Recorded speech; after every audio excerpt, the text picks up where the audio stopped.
We're live. We're reacting to PAX East 2025. The Savara game is being shown right now. Yes, so we're gonna jump right into it because I don't know. It started going, and so we were like, oh, okay, let's jump on right now. As you guys know, we're on the West Coast. Yeah. And so PAX is way ahead. So if you're wondering why I scheduled the live stream for 1 p.m., it's because I'm an idiot. That's why. But yeah, so we're going to watch along. We're basically watching along with the PAX East live stream right now. I got to go to PAX East last year, which is a lot of fun.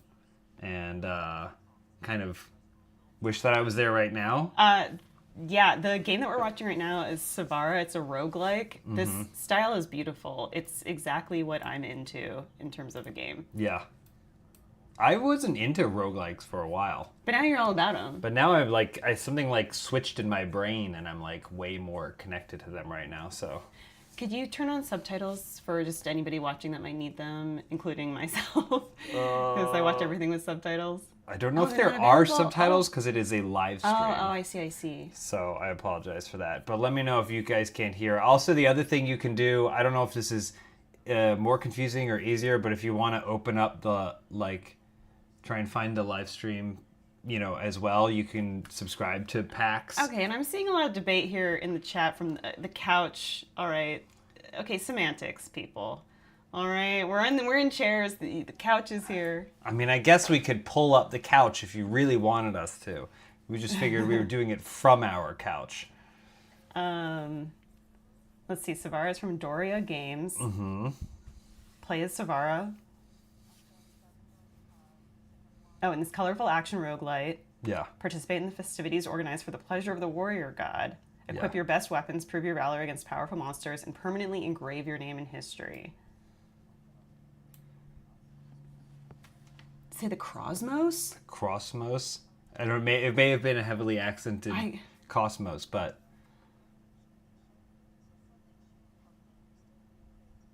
Did you see their role was scenarist? I want to be a scenarist. Scenarist. You're a scene artist. I mean, this game is like pure visuals. It's beautiful, so I imagine you need a lot of scenarists. I actually didn't know anything about this game, and then the I didn't know anything about this game, and then the key art came through, and I thought it was really interesting because key art immediately pulled me in with the anime style.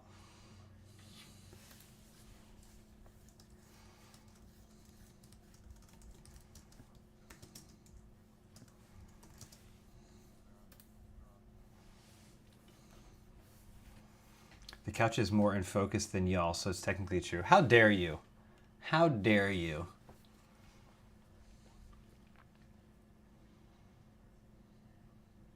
And this looks like a lot like the roguelikes you play.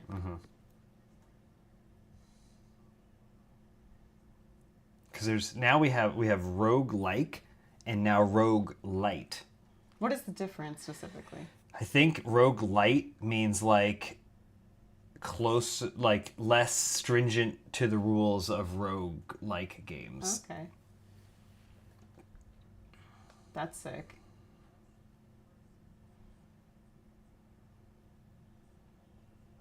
One Up is here for the Street Fighter gameplay.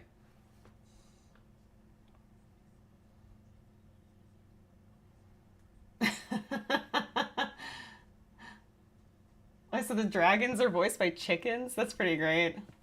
Didn't they do that for Jurassic Park? For Jurassic Park, they went and found a bunch of strange animals, and they did all kinds of stuff. Is there no audio? I mean, there's definitely audio. It might just be quieter. They say no video audio.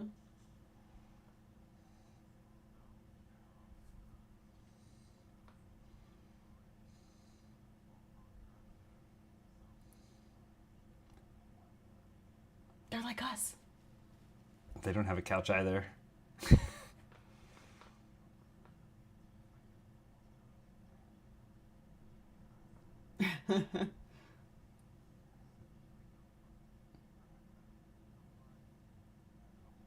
Yeah, they can't hear the...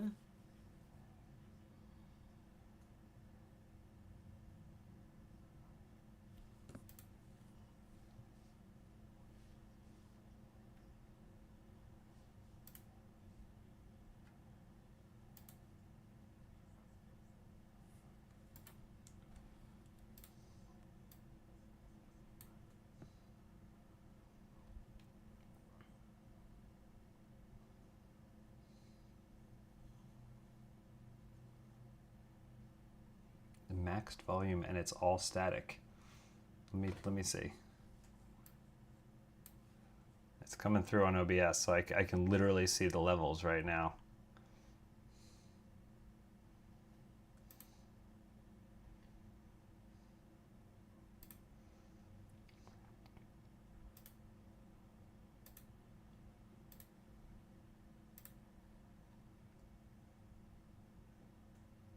What about now?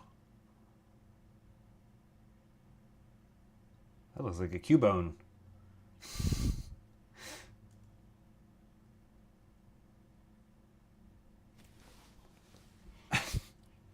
Was that a little dabbing emote? You know I've never dabbed in my life. I just did it twice. You always jump on the trends. That's what you love to do. You always jump on the trends. No.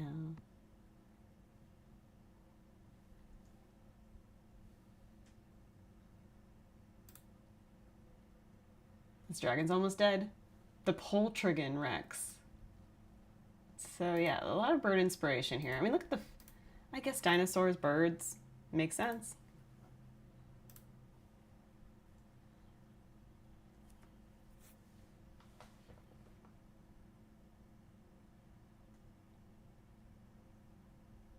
Oh, okay, so you can get it right now.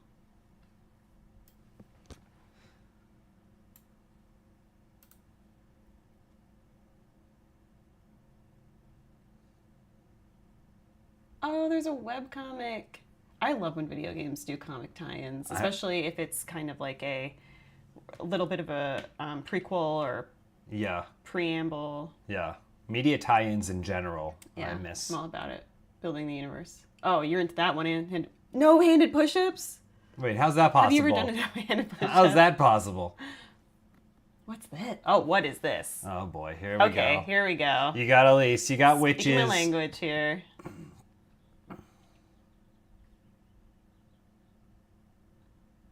You can't leave. You're mine, and I won't let you go.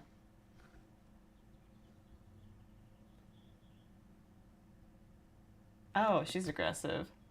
Oh, is this... There's that one game Oh. Wait. Is this the game where you have to try and escape the apartment or whatever?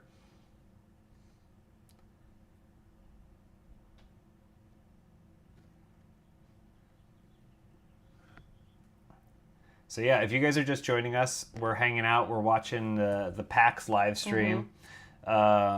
Basically, I mean, if we're watching off YouTube, you go PAX Official YouTube. They asked us if we would co-stream their stream and chat about what we saw. We couldn't be at PAX this year. I got to go last year. You haven't been in a while, right? Have you ever been to a PAX East? Yeah, I have. Do you want to try to maybe close that or put the audio back in or something? Is it not there? It should be there now. I think, let us know if you guys are having better help with the audio. Yeah. But yeah, we're basically just like hanging out. We're going to watch what's coming out of the live stream for a little bit. I know that coming up in maybe at 2 p.m. Eastern, which is 11. There's something big. Yeah. So. Yeah. What's the weather like in Boston right now? Let's check. Boston weather. Okay, it's 71 degrees. That's not bad. A little rainy. So if you're at PAX... In the dark, Zenni has affordable eyewear for everyone. Get 10% off with code PAX at Zenni.com. Too bad of weather.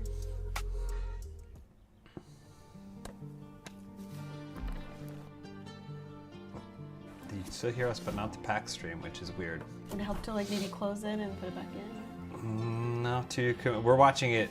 The way we're watching it is completely different than it is appearing over here. It's pulling from completely different notes. Oh, you got it now? Oh, yay! Okay, great. Now let me know if it's too loud. Mm-hmm.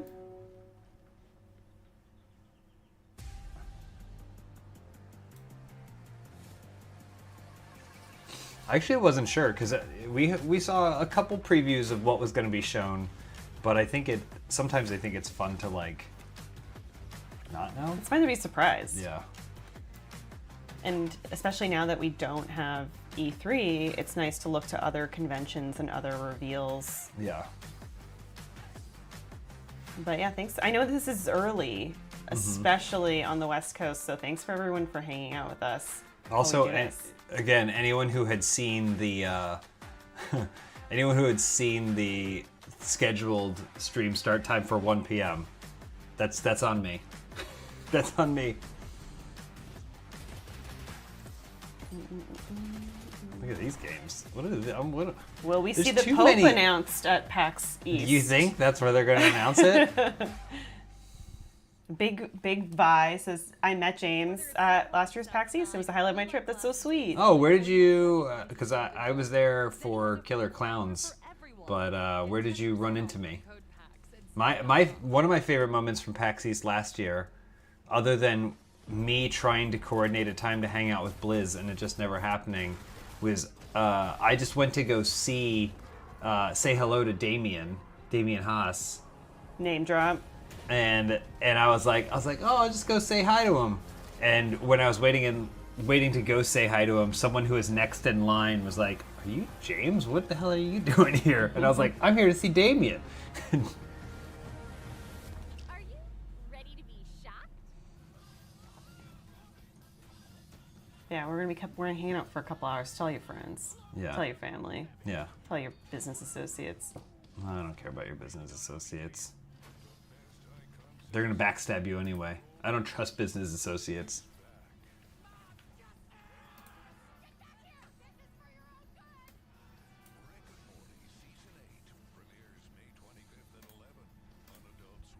How's everybody doing? Let us know in the chat. Yeah, what do you... Obviously, you're watching this live stream. You're watching us watching a live stream. You doing it at work? Are you doing it low-key at work? Nana's on lunch. Oh, that's good. So they got that going for him. Hope you got a 2-hour lunch. We're going to be sitting here. We could be here for a little bit. We might even pull the couch up for hour number 2 if we wanted. Yeah, it's... I'm finally playing Legends of Zelda Echoes of Wisdom because James got it for me for my birthday. I was holding off. I'm like, I don't want to spend as much money on video games, so going to my backlog and stuff. He got it for me, and I'm really, really enjoying it. It is weird now how Zelda games sort of pull from, like, classic Zelda and then Breath of the Wild and kind of merge those together. Because I can see it in this game especially, where I feel like this game is not trying to push Zelda canon so hard, or the timeline in any way, but it's pulling from almost. I really truly now feel more of a divide between older Zelda versus these newer 2 games. Yeah. Get 10% off with code PAX at zenny.com. I feel like this is a good way to discover a lot of games. I don't have enough time to play all these games. It's the problem. So you're gonna have to. What is this? Is this Nano is rebuilding a transmission. what? Like in a car? Nano says rebuilding a transmission, got super hungry and saw Lisa's story, so I'm here now for an hour. Awesome. That's cool. James McDonald is in Scotland. So what time is it in Scotland? One of my favorite players for Angel City FC is from Scotland, Claire Emsley. I thought you were going to say one of my favorite places. I wish. I haven't been. Maybe. I'd love to go. Yeah.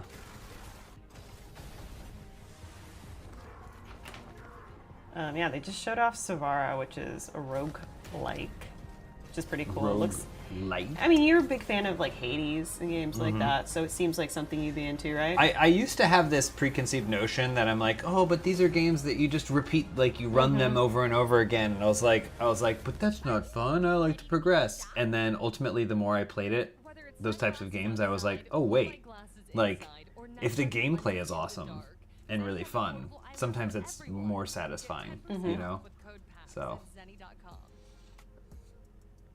James McDonald says it's 6:30 p.m. in Scotland. 6:30 p.m. So you're winding down.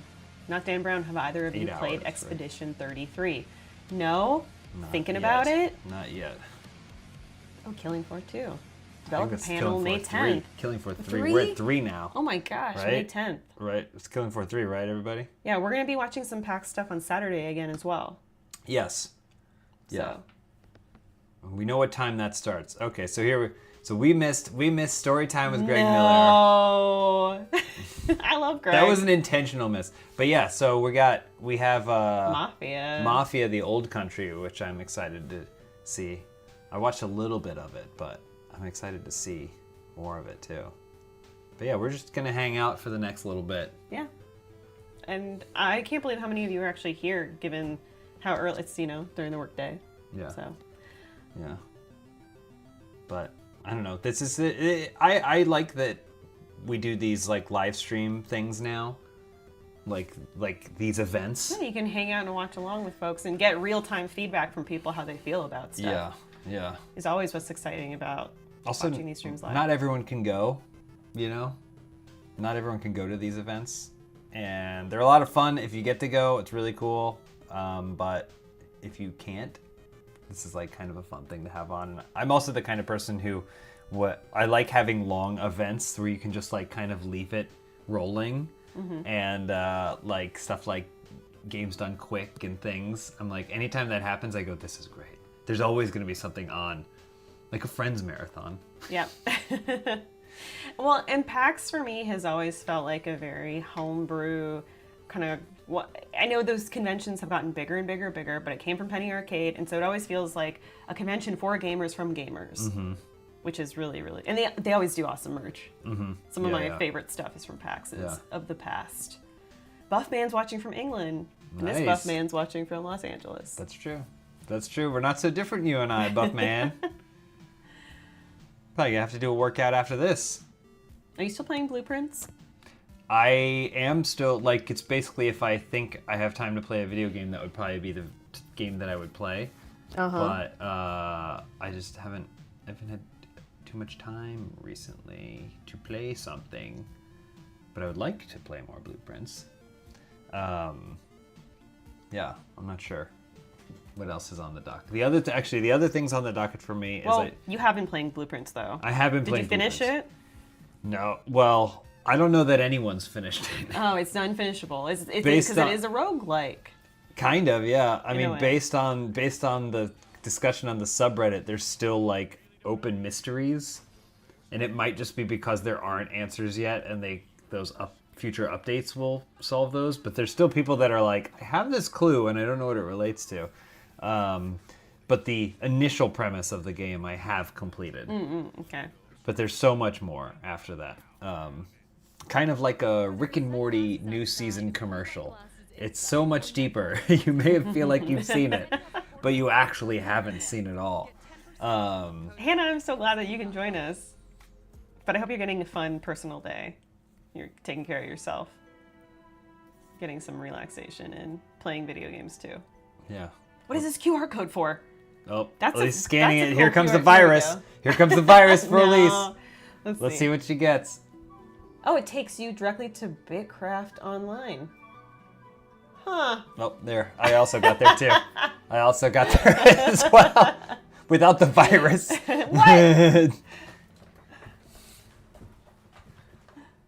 Oh, okay, this is my girl. This is your girl. Yeah. That little paw pillow. Mm-hmm. Exit. I need that whiteboard on my door. I go. Exit. Sorry. Won't let me go. Sorry. Stab me with a knife. Oopsies. Those red eyes. Those damn red eyes. Question for you, Elyse. Have you ever thought about growing cat ears? How would I grow those? Would I have to start eating catnip? I don't know. I guess I had never looked into it too much. Because I never really looked into it too much. Some cat osmosis? Yeah. Maybe some cat osmosis. Glenn Brockenbush says, "Woo-wee! Greetings from Oklahoma." How's the oil? I don't know how people from Oklahoma sound. I apologize. Glenn, you nailed it. Welcome. You nailed it. So glad you're here with us. Killing Floor 3! PAX ya. East Developer Panel, May 10th. We're going to be watching some PAX again on Saturday, May 10th. So, holla at you, girl. We'll let you know when we'll be live. Yeah, for that. it only showed the schedule for today, right? I don't know. I don't even know what's public information. What isn't public information? Spaceman Toby says, watching from Charlotte, so definitely should be working. Whoa, Charlotte, NC? Hooey! I'm watching from Charlotte. Hooey! I should be working. Colby Brown says, hooey! Greetings from Maine. I'm going to move some of this stuff around real quick.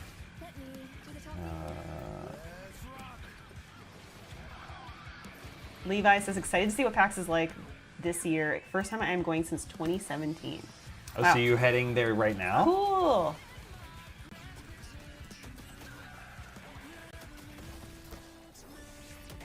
Yeah, what are you excited for, Levi? Do you have your schedule planned? Do you know what you're going to see?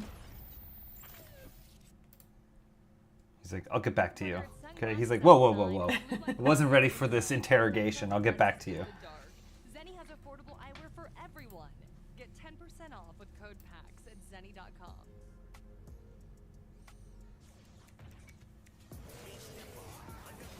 What's this one? Oh, okay, just General Lenovo.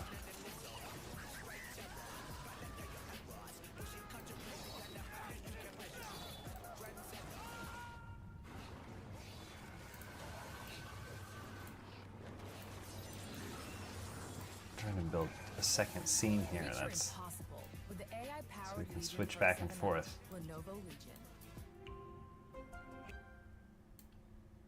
Whether it's sunglasses outside, blue light glasses inside, or night driving lenses in the dark, Zenny has affordable eyewear for everyone. Get 10% off with code PAX at zenny.com. Here we go. Here we go. How's this look? See, we can switch back and forth. If it's a Rick and Morty commercial, Okay. oh no, if it's Rick and Morty, boom, it's us.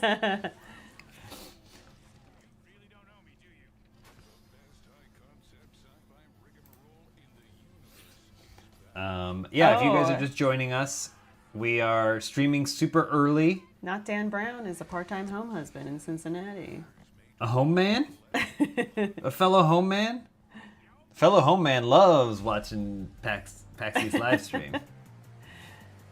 Super 65 says, James, how many steps should I get in at PAX? I average 12K a day at work. Oh my God. I mean 12K, 12K is a day is a lot. I set my minimum at 7K. So I have a Fitbit, which people always think it's an Apple Watch, and I'm like, no, it's a Fitbit. You're like, no. And I do 7K a day, and I usually pass it, but Yeah. 7K should be pretty reasonable. I would say to people that are like, if people have concerns that they aren't active enough, I say 10K. Anything over that is going buck wild. It's great. Walking is great for you, honestly. If you're able to walk and you can go for walks, you have the time and stuff, I think it's a completely underrated exercise. It's shown scientifically to be linked to healthy weight management and all kinds of stuff like that. Longevity. being cool. So being a good gamer. I think it probably might help your gaming. It helps my mobile gaming. I get a lot of mobile gaming done. Hey, Cashbone. Cashbone. I've been thinking about getting one of those under desk treadmills. I had looked previously into one of the ones that is like perpetual motion. It's like manual, and they're so expensive. What is Dead by Daylight steady? Levi says, I am winging it. I want to do more hands-on demos. Also curious to see what Elden Ring will have there. Oh. I'm sure you're curious too. Well, they'll have probably the night. What is it? Night Rain? Is that what it is? Night Rain? Is that what it's called? I think so. Working on my night rain. 10K steps would fuck up my back. I used to get that too, whereas if I walk too much, I would feel it in my like lower back. Yeah. I don't have a diagnosis, unfortunately, for what that would be. I mean, I'm sure it has to do something with your posture while you're walking. It probably has something to do with your posture. Something I've learned also is how important your, like, a lot of people. You want to scan? Oh, okay. Let's see. So back to the schedule for a second, and then we'll come back to this. Yeah. So 11 a.m. Pacific, we're doing Mafia: The Old Country, and then they got the Bizarre Side of the Pokemon anime. That seems fascinating. The Super Mario Brothers 2 and 3 speed run. Yeah, that seems really cool. I mean, even if we're not streaming these panels at any time, I encourage you all to check out the PAX live stream because there's lots of cool stuff going on. Yeah. Sorry, you were saying it's probably something to do with what your alignment. I was saying like hip flexors. People don't realize that their hip flexors are as tight as they are. You do so much sitting that it just kind of naturally tightens up. And I've had so many things where I'm like, oh, my knee bothers me, or whatever, and then I'll do hip flexor stretches, and I'll be like, oh, I feel way better. Or strengthening. Here's another thing too. We're gonna unofficially turn this into a health and fitness thing, because if you're walking around PAX East, you're gonna want some of these tips. But basically, I lost it. Hip flexors. Your hips. You straighten your hips. What was I gonna say? You're talking about hip. Strengthening Stretching. the hips. Stretching is only good if you have strength through that range of motion, right? So a lot of people get caught up in like static stretching. Oh, I'm reaching for my toes. I'm reaching for my toes. But what you really want to be doing is you want to, if using resistance or something, to pull yourself further through a range of motion that you can then use strength and muscles to get back. Tell me what I can do. What can I do? What's an exercise? So like a big thing is instead of this. You guys are getting, this is a pretty. So something like, as opposed to being like, oh, I'm going to try and reach to touch my toes like this or whatever, right? As opposed to just doing that. What you want to do, because you can reach, you have the flexibility to do it. That what you have is muscles that are too tight and are not allowing you to stretch. So what I would say is just take a very, very light weight, something that has just a little bit of resistance. Don't like look at my feet. Wallet? Don't look at my feet. My debt. and then use that to pull you down further, right? It'll pull you further past that point that you can naturally go because of gravity, because your muscles are fighting it. And then once you can get to that stretch point, then pull against it. And then slowly add resistance to pull yourself further. You're doing this so I can hear the 8-bit. The 8-bit PAX song. So that's what I would suggest. That's how I think you really build mobility, is by strengthening through a range of motion. I have really tight shoulders for a long time because I would do like bench press in a certain range of motion, and I found like that's what my range of motion became. And then I started doing stuff where I would like take a weight and I'd let it pull my arm all the way back. Didn't feel, no pain obviously, but to a point, and then I'd bring it back forward. I'd use muscular strength to bring it back forward, and then I noticed over time you go a little bit further. James, how do you fight being hunchback? Not saying you have one, but as a desk worker, I fight it daily. I would say number one would be to ignore any of those clickbaity YouTube videos that say like fix your thing like that. A lot of it is kind of being aware. Well, number one, make sure you don't have like scoliosis. Talk to a doctor. I am very much an advocate for talking to a doctor, but as long, provided you don't have some sort of specific medical condition. This game looks really cute. This game does look really cute. This whole montage has a bunch of stuff. But yeah, I would say just thinking about being upright, and a lot of people don't have core strength. And if you don't have core strength, you tend to fall over like this, right? And if your core is more default strong, you're just naturally, that's what your abs are supposed to do. I know they look cool in when you're like out on the beach, but their real purpose is basically just to keep you like this. Oh, is our volume too low?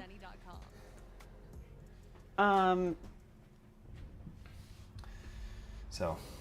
Thank you, Franz. That's really cool to hear. Franz been listening to Answer for it? Yeah. Sean says, hoo-wee, watch your home SoCal. Is that Todd Howard in the chat? Hoo-wee.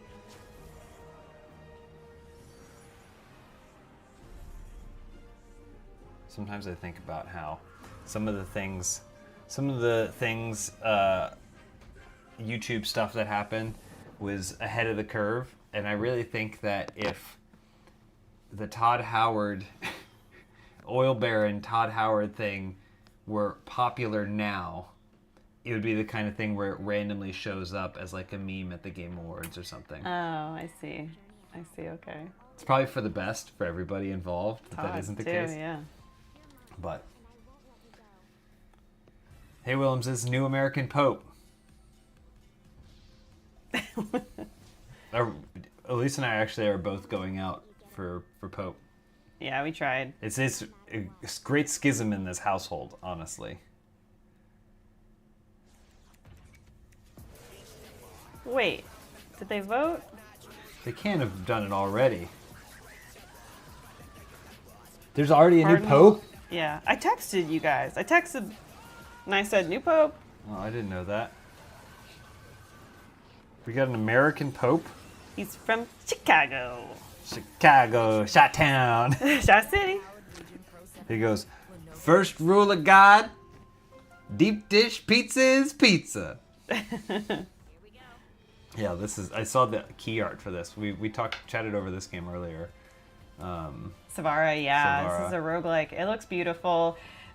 There were some devs being interviewed, among them a scenarist, a scene artist, I imagine. Mm-hmm. Which it's visually stunning. Scenarist. Just came out. You can get it right now. Jason Rojas. James Sumo deadlifts. Yay or nay? If that's what you like and you can do it safely, then go for it. I'm talking over Killing Floor, I understand. His tiny, scary face. I conventional deadlift because that's what seems to fit my body type better and where I tend to be stronger and feel stronger, so that's what I do. Alex votes, thank you so much. Just wanted to say how much I've been enjoying the Answer For It podcast. Thanks for making that easily available. Thanks for listening to it. We really enjoy making it. Yeah. We were previewing some of the episodes that have already recorded because we basically we wanted to commit to it even if nobody listened, so we recorded a bunch of episodes before any of them ever came out. Yeah, that's also just best practices if you're making Sometimes content like that. We're too responsible. Uh-huh. So I've like listened all the way through to episode 7 or 8. And so I'm like, I'm excited to see what people think of this. If the video game characters in your games came to life in your house and started tormenting you, would it make you stop playing video games? I don't know. The video game characters in my life right now are just rooms. Oh, we could use more. They're playing blueprints. We could definitely use more. I mean, some of them are fun, but some of them are red. So I don't know how you feel about having a church in your... Nubby, I'll say happy this about birthday. blueprints. Can I say this about blueprints? Love the game, but I don't like how there's a weight room. You can draft a weight room to put into your house, but it's bad. Don't approve of that at all. Don't like that. Big V123, watching from North Carolina too, near the Outer Banks.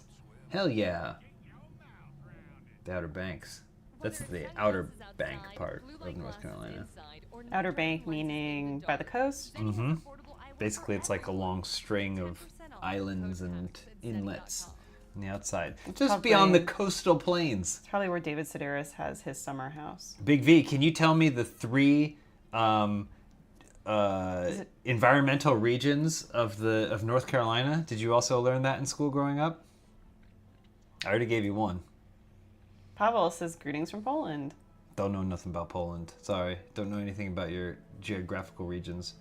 Dzień dobry, Pavel. There's something. Oh, I got scanned No, again. don't scan it. You keep scanning every time. New games for First Break Labs. Here we go. We've seen all these. Warside.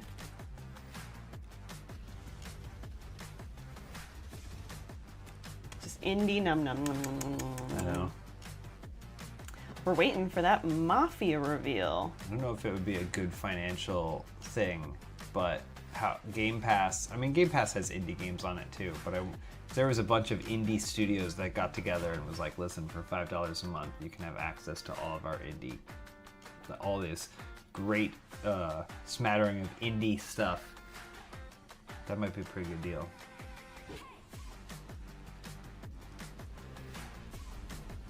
Coastal Plains, Piedmont, and the mountains, baby. Nailed it. Yeah, I googled it too. Okay, but you didn't learn it in school.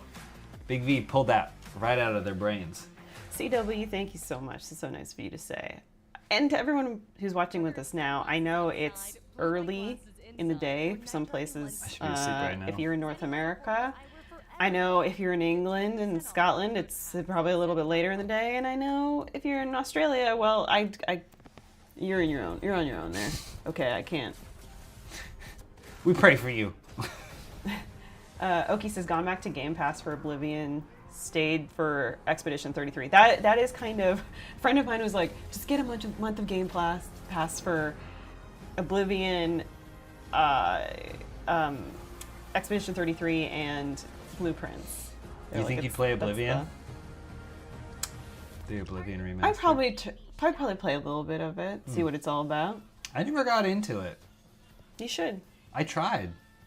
Something about how, I'm sure if I sunk a lot of hours into it, but something about how that like style is, where it's the really first person and just hands doing stuff like this, I've never really clicked with so like it. Dishonored or any of those games? You know? Dishonored is okay. It's It's more action, I guess.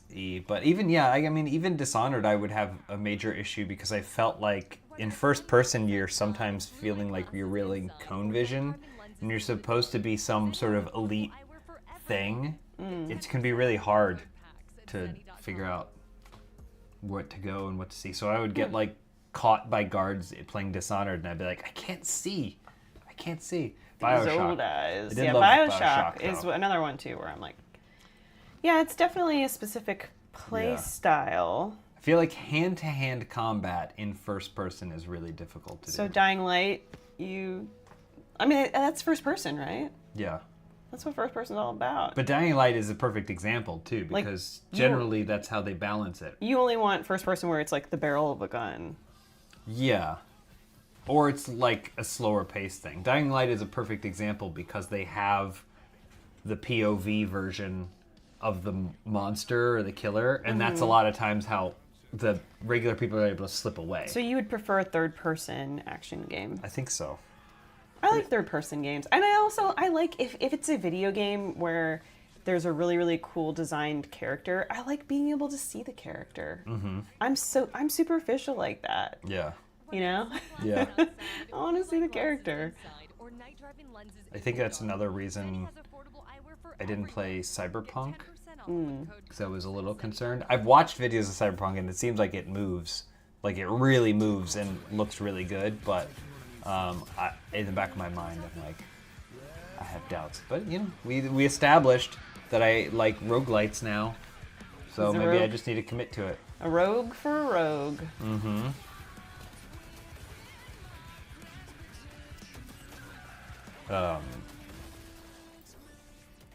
But yeah, there's just certain styles. Tactical RPGs I didn't get into for a really long time as well. Like Final Fantasy Tactics. When I was big into Final Fantasy, I was like, ooh, more Final Fantasy? Mm-hmm. And I just couldn't get into tactics. That was like me with the Dark Crystal game. We've all been there. We've all been there, yeah. We loved the Netflix series Age of Resistance, and then we saw that Dark Crystal game, but, Yeah. I did play XCOM for a while, though, and I liked XCOM. So I guess it depends. Depends on how it's presented. Yeah, there's First Descendant happening this weekend. Mm-hmm.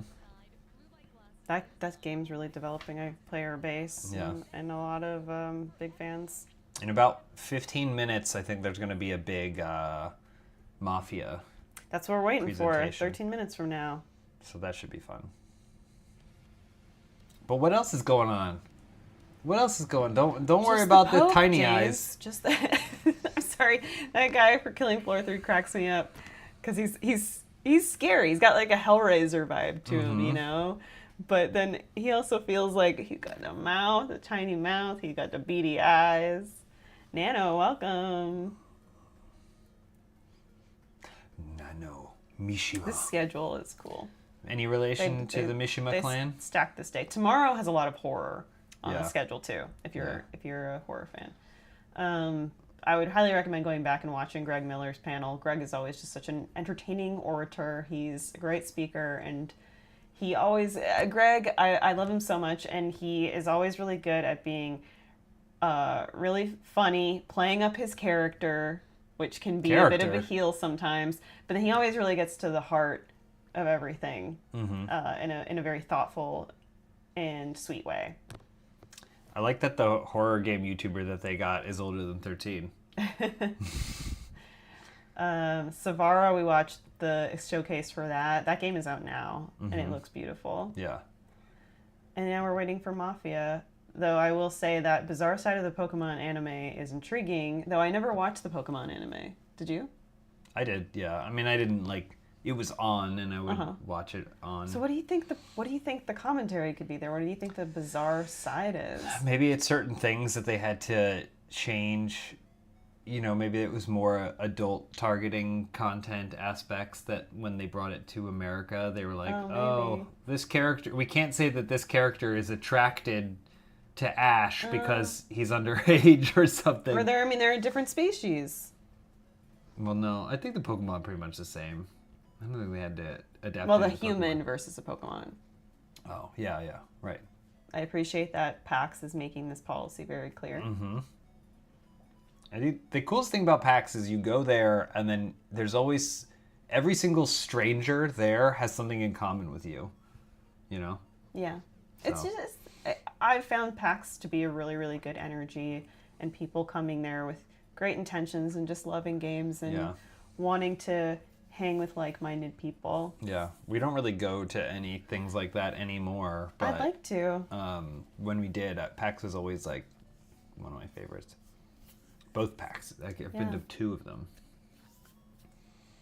But yeah, it's wild. It's wild to think about how long it's been around.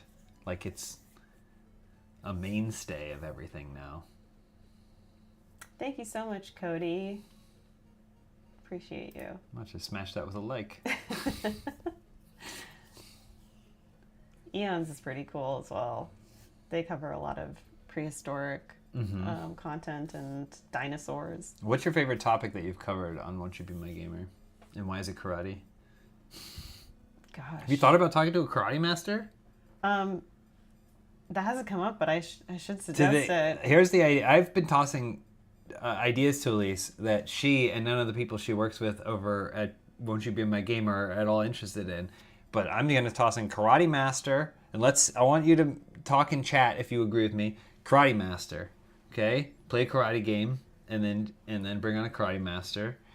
DJ, bring on a DJ, and play either DJ Hero. That becomes a little bit of a licensing Fusion. issue. Yeah, can't really Fuser. do that, but just play. Everyone watch it on mute. I suggest stuff, but ultimately the producers of the show, it's kind of up to them. They're great. Yeah. And have a really good vision for it. Gandhi, and play Civ. Get Gandhi on. What's he up to? Maybe we can get this new Pope. You think you get the new Pope? Is the Pope and Civ? You guys mind if I Google some more about this Pope? We're hanging out. We're waiting for the Mafia reveal. It's just happening at 11. Was this guy even on the... Oh, I accidentally brought up the movie, the TV show, The New Pope. That was a really fast... That was one day? They got Bobby Prevost in here. Bobby P? Bobby P. Yeah, what? Oh, he's named Pope Leo. Yeah, I'm going to call him Bobby P. He should have stayed Bobby P. Pope Bobby.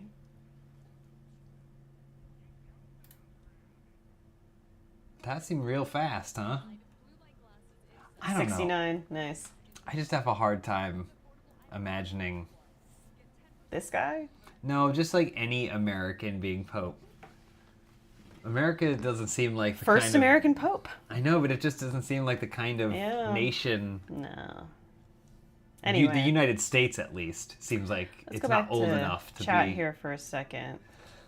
Let's see you. Pope Bobby B. Bobby P. Bobby B's Game of Thrones. It's Bobby Baratheon. Mm-hmm. Nanos is bringing a goat and play a goat simulator. I like that. I like these ideas, Nano. Popecast Live. Yeah, do you think... What will this Pope do to really bring Catholicism into the modern age? Start a podcast? Maybe. Popecast. We're having a first guest, Paul Rudd, on the Popecast. PAX is ongoing over the weekend, so there's going to be streams happening for over the next 3 days. Mm-hmm. We'll be streaming again on Saturday, if you can join us. And tomorrow there's going to be a lot of horror stuff. So if you're a horror fan, I highly recommend checking it out. And even if we are not streaming, you can watch the PAX live stream. Yeah. PAX has an official YouTube channel. It is PAX Official YT. So you can... Here, bring up my guy. We should have done... We should have done a drinking game. Drink every single time you see someone with tiny eyes. Uh-huh. He kind of got tiny eyes. Yeah, you'd have to drink. Counting down to Mafia. Mafia. I pronounce it Mafia. Kung Fu Panda? Still never played World of Warcraft. Maybe you get into it. I think it's too late. I think you get into it now. Lindsay, remember when Lindsay got into World of Warcraft again? Every few months After I feel like 30 she years? does. Anytime there's a new update. Mm-hmm. Agmar, that's so cool to hear. Congrats. What happened? Has joined an acting company. Oh, that's awesome. Atomification says white smoke coming from the PAX Convention Center chimney. We've elected the guy from Killing Floor 3. He goes, I'm Pope Chumbus. Yep. That's the name he picked. 5 minutes. Reykjavik Acting Company. That's super cool. I've often thought, should I be in an acting company? Would they let you in? There's theaters all around LA, but the problem is it's LA, so the barrier to entry of joining something like that is much higher. You make your own. You write a play, and then you get some friends, and you rent a 100-seat black box theater, and you put it on, James. We talked about this. Part of it is I want to be a piece of the puzzle. You can audition. That's what I'm saying. They had auditions for the Wedding Singer musical. I'm not. You can audition for it. They're closed now, but... I want to do slapstick, vaudevillian slapstick comedy theater. I'm gonna get a water. Do you need a beverage? Do. I don't know where I have water bottles everywhere, I'm sure all over the house. Everyone can relate to me where you've got just like a billion water bottles and they're floating around at any given time. That's kind of how I live. All right. Michael says you're too busy being a home man to do that. Good point. Good point. Actually, I think joining an acting company is exactly what home man would do because it would be unpaid. He'd probably actually have to put some of Workwife's money into doing it, and then he would shirk his home responsibilities to do it. So I think it's exactly what a home man would do.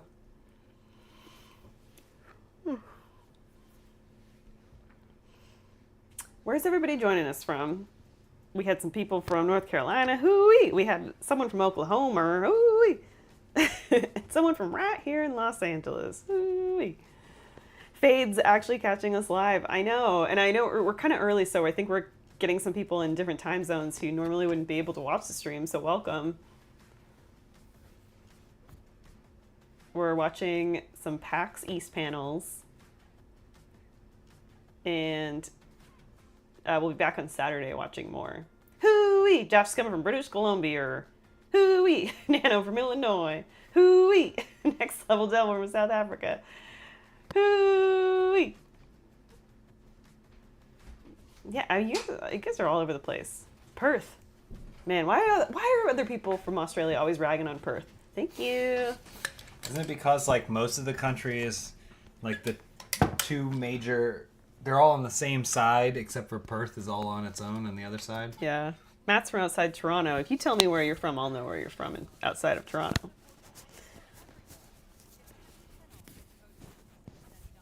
I need to wear my blue light blocking glasses more.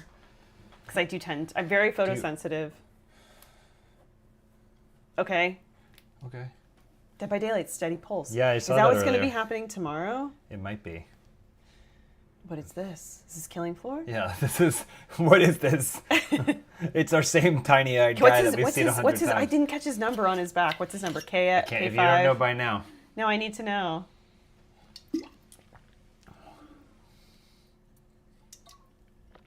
Is this a new one? No.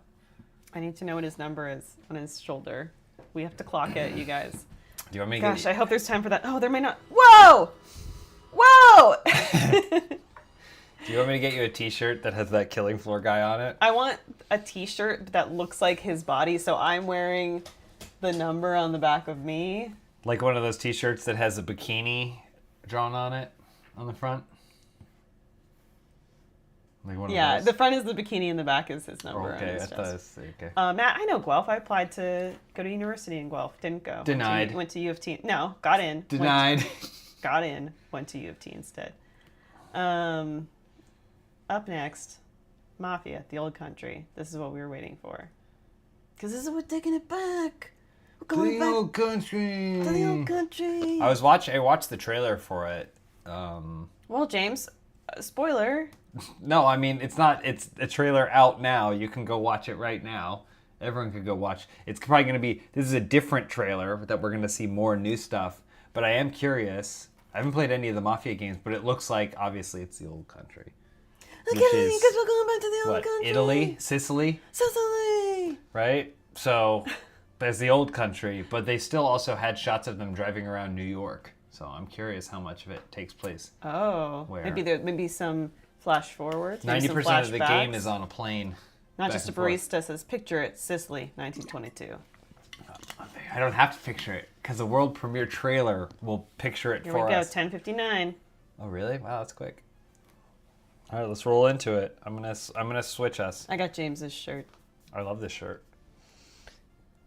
We're I will matching. say this. I think my preferred film is the sequel. I like Weekend at Bernie's 2 more than Weekend at Bernie's 1. In my head, I thought you were going to say Godfather 2. But no, you went, because we're talking Mafia, we're talking the old country, but you went Weekend at Bernie's 2. But you were the one I know, who I was blitzed. having it. You had a whole thing. Your neurons went in a whole different direction. You saw Mafia, you thought Godfather. Wait, is Greg hosting the Mafia panel? I hope so. That'd be great. He's going to steal our thunder. Hooey! Greg, don't steal our thunder now, Greg. Hooey! And Greg's gonna do the voice like this, like the old guy from the Mafia. You broke my heart. You broke my heart, Greg Miller. You broke my heart. Here we go. All right. Okay. Man in a trench coat. Everything I've done is done for my family. Is there sound? There is sound. You guys should be able to hear it. Let me Can know I? if you I need can't more. hear anything. That got in my way. Family and who Can you hear sound? Yeah, hear it. I can't hear anything. is who you die for. Is it because your headphones are unplugged?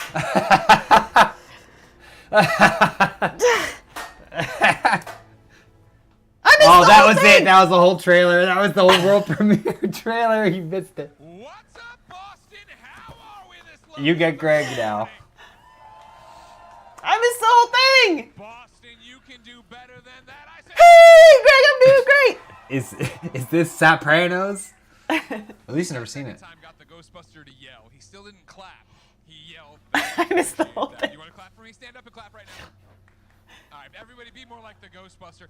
What's up, everybody? Welcome to your Mafia, the old country PAX. Greg East looking panel. good? My name's Greg Miller. Classic Kind of Elyse. funny games. And That who's is- been I think you reached out and you unplugged it. No, I didn't.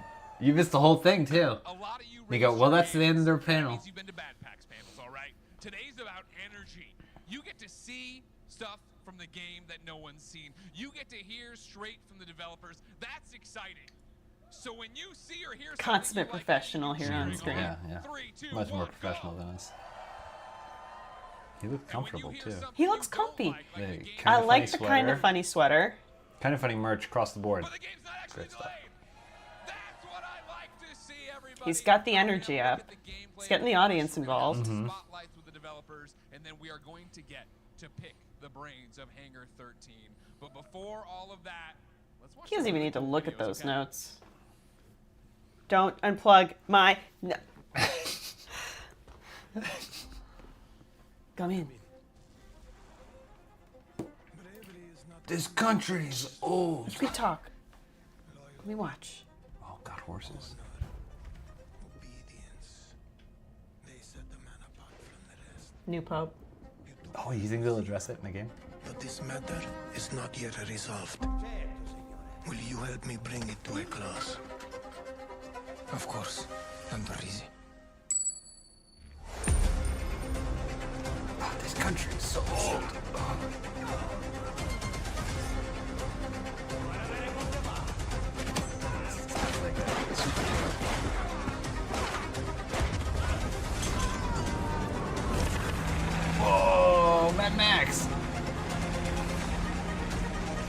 feels like going to the store with Elyse.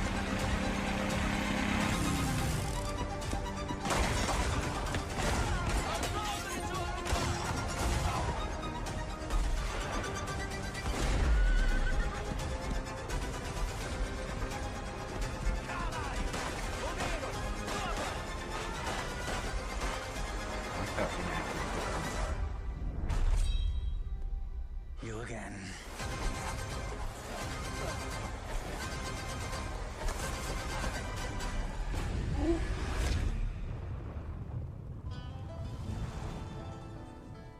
Hey everyone, I'm Nick Baines, president of Hangar 13.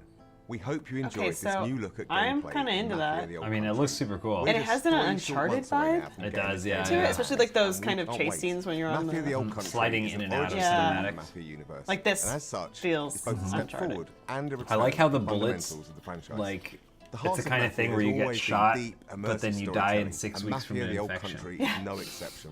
It's a premium experience in the vein of early Mafia games, with a linear narrative set against the stunning, Kind of into authentic this, and backdrop of 1900s the setting is Sicily. beautiful. That Yeah. focus has allowed us to deliver a classic Country. organised crime drama in the period authentic Mafia rules and traditions of the era. And as you just saw, we've made some exciting gameplay updates. Whether you're using a knife or a gun, using stealth or in a shootout, Like this how is brutal inaccurate and those grounded shots were in is all kind the of best ways. fun. It's all going to pull you As in from someone every angle, pushing the who franchise forward not always in a does location very and time, well with stealth, painstakingly I like when I'm created given with the utmost option. authenticity and detail using Unreal Engine 5. Stick around, because next up is our development team, who have loads of awesome behind-the-scenes insights on how we brought this title to life. And stay tuned between now and August, as we'll have even more to tell and show. Hey, Thanks for joining us Mario. on this journey. Mario, oops. Mario Oops!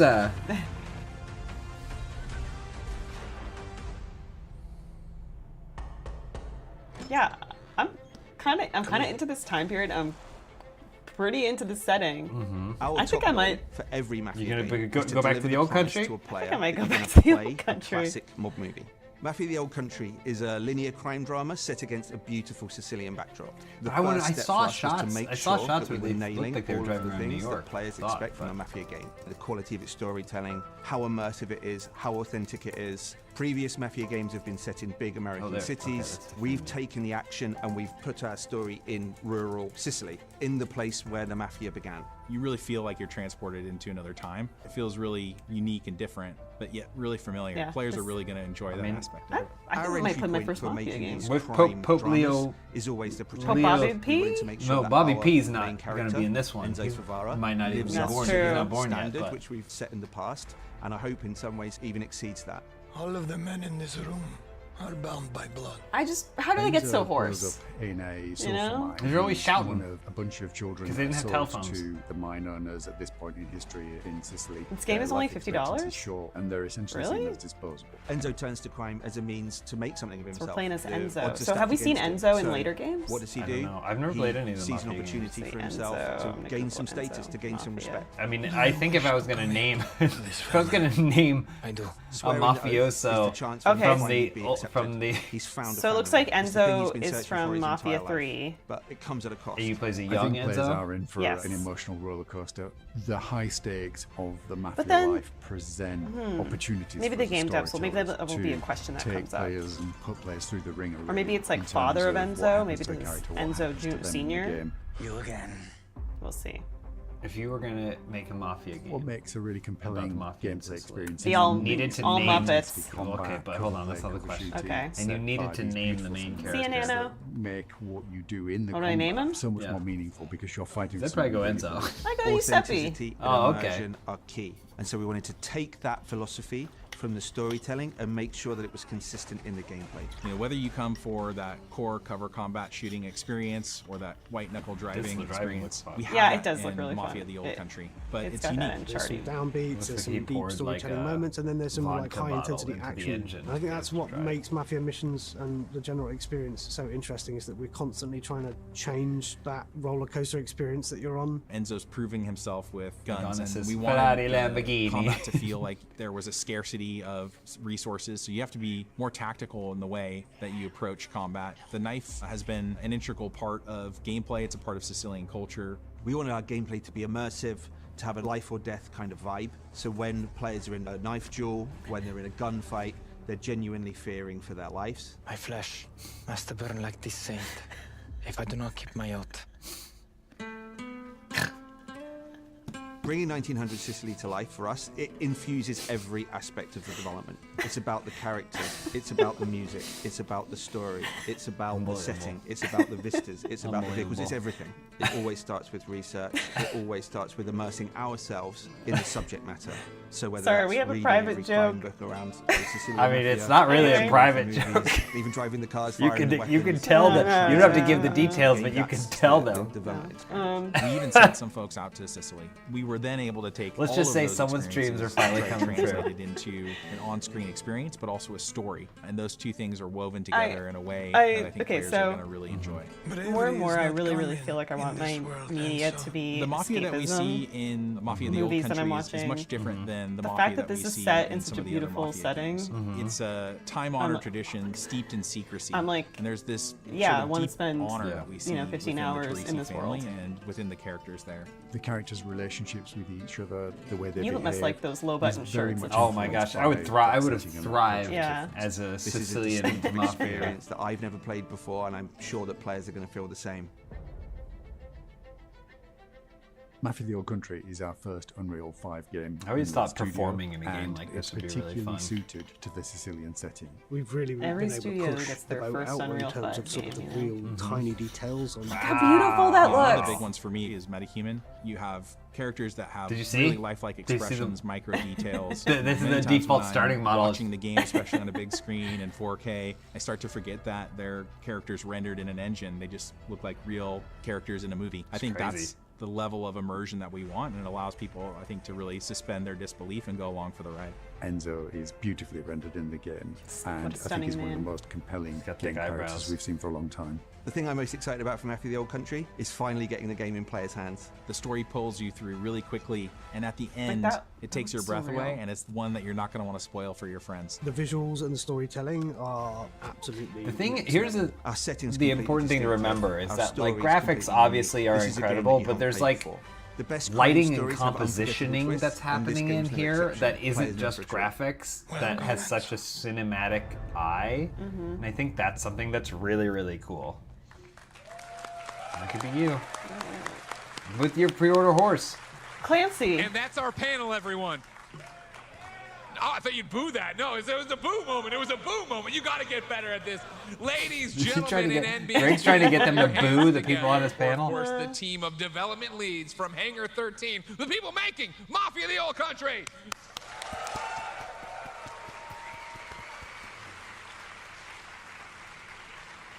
You saw them in the video, and here they are live.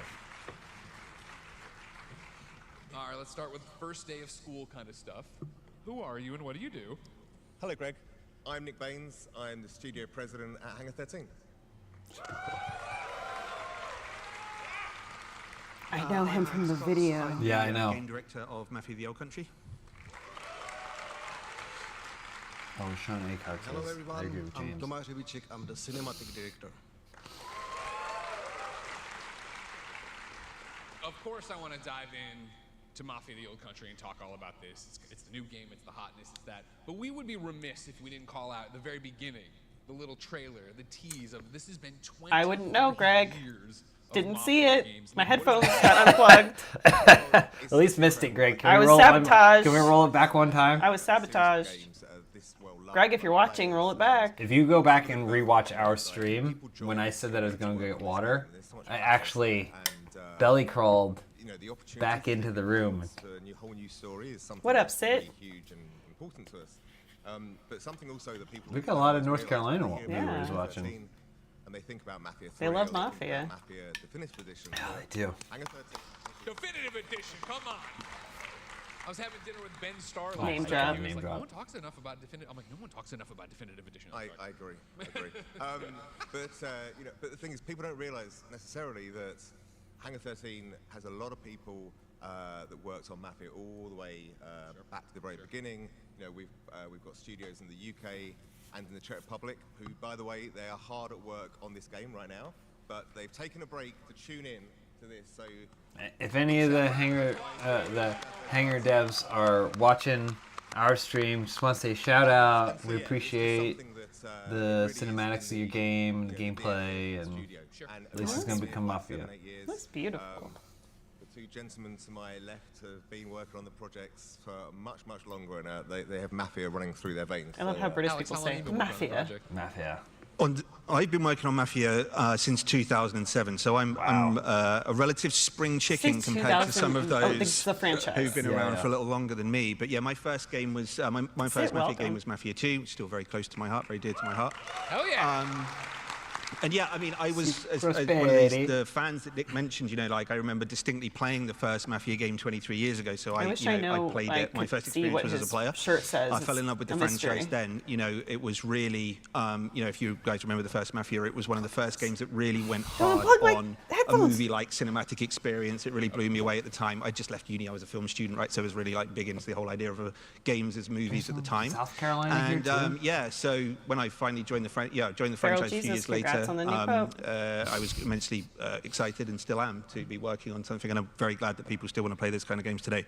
So 18 years of time on the franchise for me, which even after all that time, 70 years old, I've not managed to make my way onto the box art, unlike my friend Thomas here to the right left, who has featured on... You're the box art? Yeah.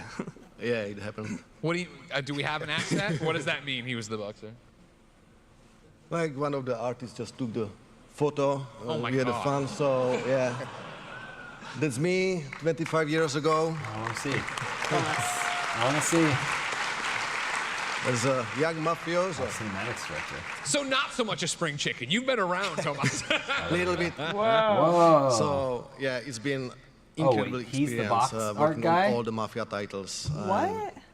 What excites me the most is that everything we learned on the journey, we can now bring and use it on this new origin story and elevate it to next level of the storytelling. I mean, that's a great transition. So then Nick as president, big highfalutin title, even though you've barely been here a minute. That's right. What are you taking from Mafia 1, 2, and 3 when you look at Mafia the Old Question, when you guys set off to do something well, I mean, that I guess so in the context it's radically different in some ways, and in other ways it's very much still decades in the same vein as the other games. It has the same DNA. I think when we set out to make a Mafia game, and when we think about what a Mafia game is, we really identify, you know, what the DNA of that experience is, and there's certain pillars that we look at when we're deciding exactly what it is we want to feature, or how we want to, what kind of gameplay, what kind of story. So, for example, you know, historical pulp fiction, brutal worlds of organized crime, gifted anti-heroes, setting as a main character, and themes of power. I think if you played other Mafia games, you'll recognize all of those things as really key elements of them. I think, you know, all of those are definitely true in all the games. So when we look at what's next, we look back to this and we think, you know, how does what we're making now fit in with those and deliver the kind of Mafia experience the players want and that we want to make. What about a Mafia game? So then let's move on. Let's talk about Mafia the Old Country. Everybody's excited for it. I think what immediately jumps off at me, right, as a fan is, okay, it's a prequel. It's a new location. It seems like... But the setting is different to the other games, so that's the reason why the tone feels a little different. It's more, you know, it's got a kind of adventure vibe to it. Again, you saw in the video there, you know, riding through the countryside, chasing that cart, for example, from the trailer. It's the tone and the setting of the game has been, you know, tailored around a 1900 Sicilian setting. You know, we're not in a city anymore like the Mafia trilogy titles. We're out in the countryside. We are in a time before Tommy guns and such like, right? So we're in a kind of an old, we're just in a different age. So that's kind of like infused all aspects of the design and the creative direction. And also, this is an origin story. You know, we've gone back to the start of the timeline of the franchise story. You know, we're still in the Mafia universe, but we've gone back a little bit of time to right to the very beginnings, but also not just the beginning of that story, but the story of organized crime. You know, like we all have a good idea, I think, of like what the American Mafia looks like from films and TV shows. Probably less of a clear idea about what the Sicilian Mafia is and what that meant, but that's the start of it all. They invented the term, you know. So that's what our story's about here. It's going back to the start there, exploring what caused the Sicilian Mafia to sort of originate in the first place, and you know, set the course for what happens next later in the Mafia story. Yeah, You know how they Thomas, were like, I think, "Oh, we you go know, forward, now let's go back." looking There's at like the so trailer, much the more to tell gameplay, in and of course Origins. the cinematics and stuff, what really pops is the performances right now. Obviously, when we get on sticks, it'll be a different feeling. What are the names of other organized crime networks out there? Greg's still trying to take jabs at PC gaming. Talk to me about what it was approaching casting for this. How do you go and do something that's a period piece, but is being done in modern times? What is that like? We had a very strong casting team behind us to help us to filter down all the candidates to final selection. Good shape. I mean, he looks like Stone Cold Steve Austin. all the talents, having the calls, to making sure that we are selecting the best possible fit for each of the role. And I have to say that we are really lucky that we ended up with our first choices for each of the role of the main character. You know, every game is very unique. Every Mafia game is very unique. And it's in a big part due to the cast and especially to the lead. So casting Enzo was very critical to us. We were looking for someone who can embody the specific Enzo's journey and sometimes people don't realize you're mocapping for these games. Distinct tone of the you're spending narrative, you know? And months authenticity with this is character also a in huge this world part doing different, of you know, whether it's project. voiceover, pickups, mocap, so casting for et cetera, Sicily, yeah, also we meant that see had like to pay Sicily close and like them attention driving in to cars and stuff, all the but details, all nuances, even when they were in the recording it, they're in a dialogues. So giant we white sterile hired room dialogue wearing a coach leotard, who helped us to, holding cardboard to make and the steering actors wheel. to mentor yeah, and so make like sure so, that all the sometimes dialogues it's so tough. were It must be pretty feeling surreal doing it and natural then seeing it. and Like, oh my god, like to I'm in space, I'm in Sicily, Awesome. you know. Alex, But you piggybacking need off someone that, we're to talking be about able to cast, put we're that all talking about how together close in they have to their work head, you know. together, because of course the Mafia is all about family. What is the family in this narrative? Man, I What are bet we Vin getting Diesel into? would love to Yeah, be it's a in good Mafia question because, like, you know, all of these crime DLC. stories. I mean, you know, it's about family in some way, a crime family, but also family as it means to most of us, right? You know, the people you love and care about. And the drama in most crime stories is about that, isn't it? Like the difference and the you know, between those two types of families and the compromises, the decisions that the characters have to make at the center of the story to trade off between those two things. In our story, Enzo begins the story. He has no family. He's an orphan. He grows up in a sulfur mine in a very terrible environment. And when he finally finds his way into the Cherisi crime family, he finds a sense of belonging, something he's been looking for all the time. But then it's about how much. But then, you know, he's not quite sure what he wants. He wants a sense of belonging. He wants to fit in somewhere. A gang seems to offer him that kind of that environment. But then he also has some, you know, thank you, but I other don't know inclinations as to what he might want from his you life. were typing, I don't know what's he what prepared happened. to sacrifice for his family? I mean, that's a big question around the whole story. And it'll be answered in Mafia, the old country. You're a tough one to crack, Alex. All right. My notes apparently say that, of course, the cast members have sent us messages that we are ready to show you. Are you wanting to see cast member messages? Yeah. Greg Miller, you've offended us for the last time. Ghostbuster seems iffy, but everybody else is in. Let's watch that it. That Ghostbuster there is there for Greg. Yeah. Hi, my name is Riccardo Frascari, and I play Enzo Favara in Mafia the Old Country. Enzo is a kid who gets a really hard start in life working in the sulfur mines. But through how his work and his resilience, he earns a chance to redeem himself with the Cherisi family. That's where he learns the real values of family and loyalty. Enzo is Caruso. Caruso is an orphan who was sold to slavery when he was a boy who never knew family. And Cherisi's give him a chance to be somebody, to belong, and to make something out of himself. Enzo's characteristics are definitely his strength, his loyalty, his resilience, and his determination. He's very determined to find his place in the world and to claim his spot as a free man. His strongest desire is to be a free man and to live his own life as he wants. Bene. Yes, I shall play it. Bene. Bene. Nick, he was very handsome. That's all he took away. He didn't hear anything. Yes, they are. Yes, they are. And before we talk about Enzo, what do you guys think? Do you guys think you'd be able to hack it in the sulfur mines? Put in an amazing performance. I think the whole cast are incredible, and I think the casting's been, like Thomas was saying, was incredible for this game. And I genuinely think, you know, we see it in game, and we're like blown away ourselves. Right? It's incredible. And also, what's also cool, Ricardo is a really, really nice guy. He actually flew out to our studio in the Czech Republic about a month ago. Wow.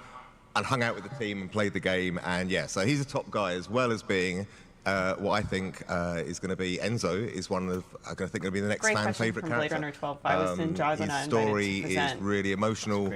You see him going from real rags to Richie, but it's Ninjago was not invited to PAX. He really starts we don't know that. The stream's going all pretty weekend. Horrific start. So maybe Ninjago will show up. Yeah, he has some. I don't know that Ninjago would be the best. As he goes along the story, but I think everyone's going to love it. This. I really do think, he's up there with the best. You know, you could see something Mafia like that horror stream or highfalutin praise. All right, that's a good list of characters right there. I mean, if you, I would say watch the stream all weekend. Let's see who we have next. If Ninjago's going to show up.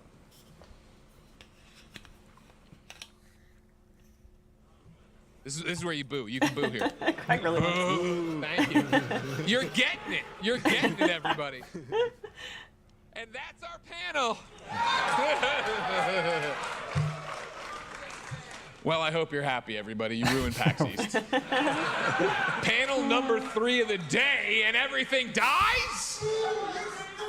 Me? Yeah, arguing with the crowd. I didn't do We're just watching a black screen with the voice of Greg Miller arguing. Right, let's reboot the thing. It's like, this is like in a movie when someone commits a murder in the dark. No. What? Windows need to update. Will there be a blue? I'm Karina Conti, and I play the character of Isabella familiar, Elyse in Mafia Do we know her from Gold something Country. else? Google. Isabella is intelligent, courageous, and passionate. While she is born into privilege, she's overcome She's in a hardship not yet in released life. indie movie, Foibles. And I think Foibles. more than anything, more than even longing She's for a former her Barney father's kid. approval and love, Yeah, that's kind of cool. I think she longs to drink deeply of life. I think she longs to fulfill her potential, and she's frustrated that the male-dominated society into which she was born doesn't allow her to do that. She plays Paula Isabella Abdul is a woman born in ahead Winning of her Time, time. that Lakers series. She is a loving daughter, That's good but casting. she's fiercely independent, and so she longs for freedom from the structures of conservative society and from her father, Don Teresi. Thank you, Bruno. Bruno wants, okay. Collab with Almost Friday Media. They already have movies. That's on them. Alex, I can't. talk to me Who was first, though? Well, yes. I mean, Isabella is. They know that they're going to just cover them with mentioned in the. characters, Why are you afraid of right? that microphone? They don't need to cast You attractive start here people. talking to it, and you go away from it. I don't They need do. it. Talk to the microphone, Alex. There's people here. Is this better? That's better. That's better. Okay. Isabella, as Karina mentioned in the trailer, is Don Teresi's daughter, and it really comes back to that family thing we were talking about a moment ago. one She rule. represents Don the Teresi's other one side rule. of the family question to You do Enzo. not mess up with is he my going to commit to daughter. the crime family, or is there something else that he can commit to, a family more in a conventional sense, which is going to be closer to his heart? Karina's performance is absolutely incredible. Again, I'm really, really looking forward for people to see her story and Isabella's story as she's playing, as they're playing through the game. So, yeah, that's another standout performance, I think. What if his shirt says oystery? Yeah, Someone I mean, mentioned on the chat Hey, earlier. round of applause for real to the PAX It Tech could. making it happen. It could. That's the mystery of it. If you're a Kind of Funny fan, you know we wouldn't have come back. We would have just walked off. That's it. Go get lunch, Kevin. Before we end the messages, we have one here, the final one from the Don himself. Can we roll that? The Don. Hi, my name is Johnny Santiago, and I voice the character of Bernardo Torrisi in Mafia The Old Country. Playing Don Torrisi was definitely an honor. He is a very complex and conflicted man with a brutal, animalistic core, which made it so much fun. Is constantly trying to find the right balance of his He looks family, the most different his from his, business, obviously, they like... and making sure that loyalty is above all things honored. Bernardo is driven by his legacy and making sure that his family is taken care of, most especially his daughter, and that what he leaves behind for her and the family is better than So he's what he Enzo's was dad? given or came into. I hope you He's enjoy the the Don game. of The Don, Mafia okay. family. So he's kind of like, he's your Mafia dad. Like, I kind of feel like the Don Yeah, is, if you're in the yeah. Mafia, the Don is your Mafia dad. Yeah. Did he See, walk if I in, was in Tomas? it, You're like, I'd be well, like- that's the Don. He sounds like the Don. He looks like the Don. It's the Don. I play Antonio. He's I would kind of a just, clown.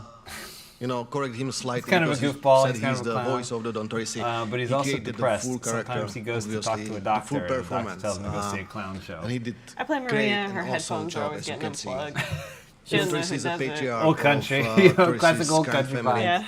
Old country He's very pranks. powerful and imposing person who commands I respect play Pinocchio. and expects He's a everyone boy to made of follow the wood. mafia He's a code. troublemaker, boy Don made of wood. offers Enzo life-changing opportunities. However, this comes in price of total obedience and loyalty to him and his family. Amazing.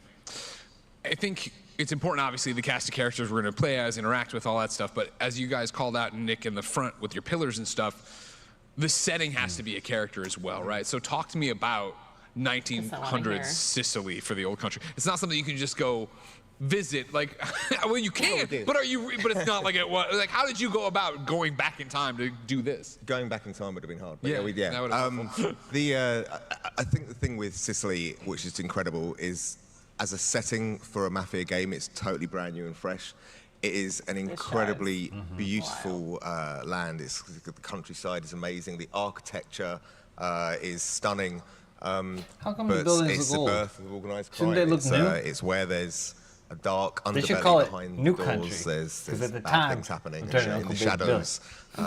They should call it there's New nasty Country. people. So I think that kind of contrast is really, really memorable. And yeah, I mean, for us, as always with Mafia games, authenticity is really key. So we went out there with a ton of reference. We really made it as authentic as possible. But to be honest, it's great.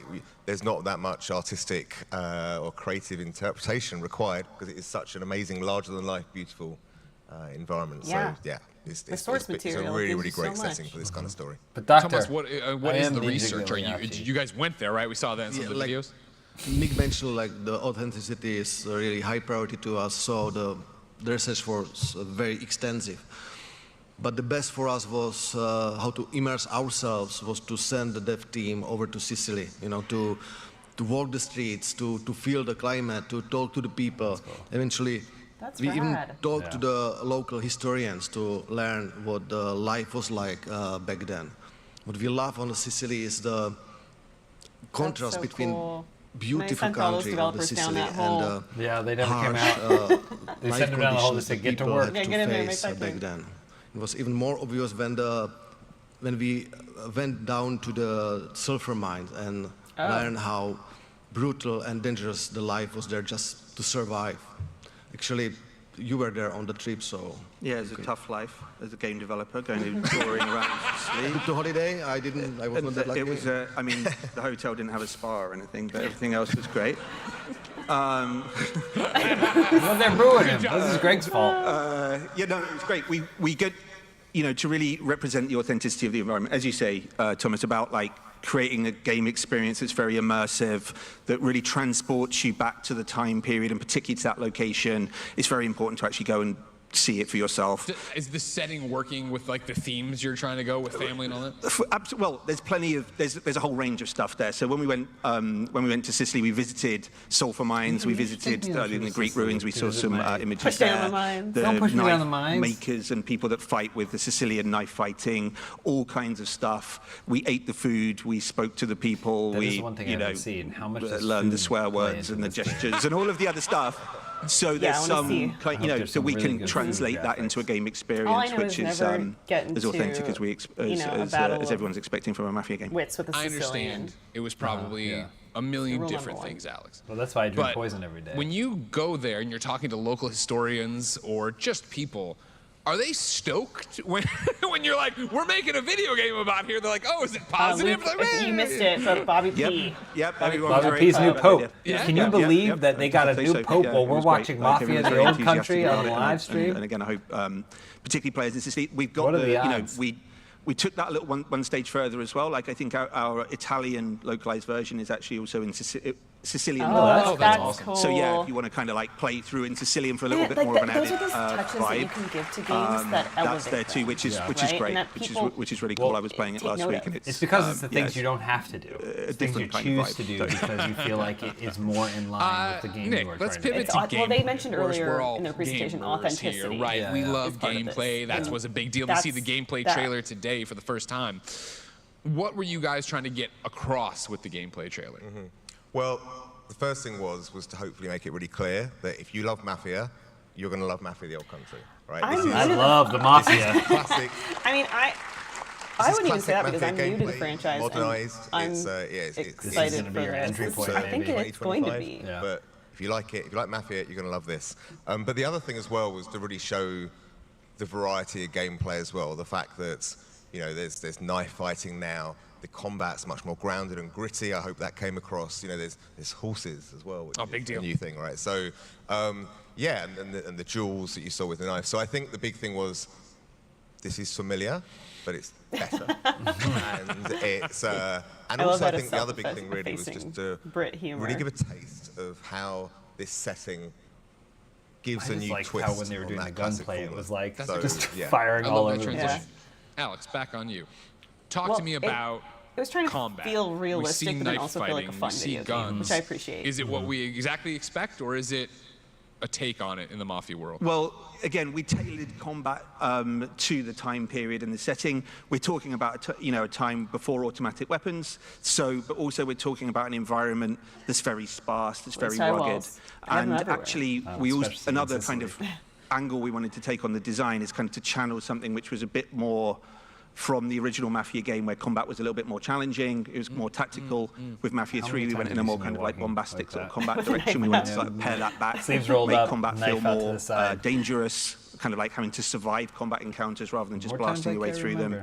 So all of those things are really kind of like designed around the setting, and also Enzo's attributes. You know, Enzo as a character, he is this kind of coiled spring, as we describe him, a guy that's a survivor. He survived the mines. So him kind of like scrabbling around, looting for kind of weapons in combat. Do you? Combat I'm just interested because I did not know that was a thing. Maybe a good idea about what it's like to kind of like survive. I do need a job. Encounters rather than. I didn't know that was. Yeah, just kind of part of Sicilian history. I mean, listen, my goal isn't to work in the sulfur mines for the rest of my life. It's to work for a little bit, get picked up by mob don. It's quite a significant unit addition in terms of combat. We wanted to make it so that the knife, again, it's kind of a Sicilian tradition. Sicilian knife fighting is very evocative of the time period and of Sicilian gangsters generally. So we wanted to make it so that the knife is more than just a kind of a one-shot kill kind of like animation. You know, it's the player's knife. You can choose different knives in the game. Each knife has got different attributes and skills associated with it. So you can kind of like, some knives you can throw, some knives give you bonuses in other aspects of combat. And then we've got this knife dueling mode as well, which is new to the game and new to Mafia. So, you know, every now and again you come up against a kind of a boss character in missions, and you have a kind of a one-on-one kind of duel to the death with them as well. So that's cool. Okay. That's awesome. Cool. What's not awesome is that there's no Tommy guns, and so I would like to come back to that point, Nick. I know, Thank he you wants very much, everybody. Did you ever play Assassin's Creed? They make shit up all the time. You know what I mean? Here's a wingsuit. Why not? You know what I mean? Well, give me a prototype Tommy gun. But if there are no Tommy guns, Nick, what are we getting chat, into? let us know, like, what there are of this guns. reveal so far has got you hyped? And I think the big difference, do you wish there was a Tommy gun in those days? Yeah, how do you feel about no Tommy gun? A butter knife is a weapon. Do you feel like what we've seen has made you think, okay, it's all right that there's no Tommy guns? I like what they're doing here. Yeah, it's a much more tactical experience. You've got to really think about what you're doing. You know, you're going to be in cover more. You know, asAlex said, really. For me right now, I'm like those car chases look awesome. Your life. Horse every bullet inclusion counts. looks really great. You're going to be relying on the knife. You're going to be relying on your gun. The hand-to-hand combat sounds cool. Sometimes I just want to wander around the world. Yeah, it's just a much more brutal, grounded experience, I think, than maybe players are used to in a Mafia game. But again, keep saying the word authenticity, but that's what it was like. And I want to piggyback off that again as we continue to move through what we saw in the gameplay trailer. We talked about the pillar, we talked about this, we talked about vehicles. Yeah, they did their research. Tomas, we see vehicles in there, but of course they're far different than the vehicles we've seen before. How do you bring those into this game, make them authentic, but make them fun? Yeah, obviously the cars are always the major feature of our games since the very first one. So we are taking that very seriously, making the cars authentic, also in the Mafia or the Old Country. So the research was really extensive, the digging, and we are doing our best to find the best possible materials for our references. A lot of research with mining. We're so lucky that in Czech Republic we found a huge museum having all suitable cars for us.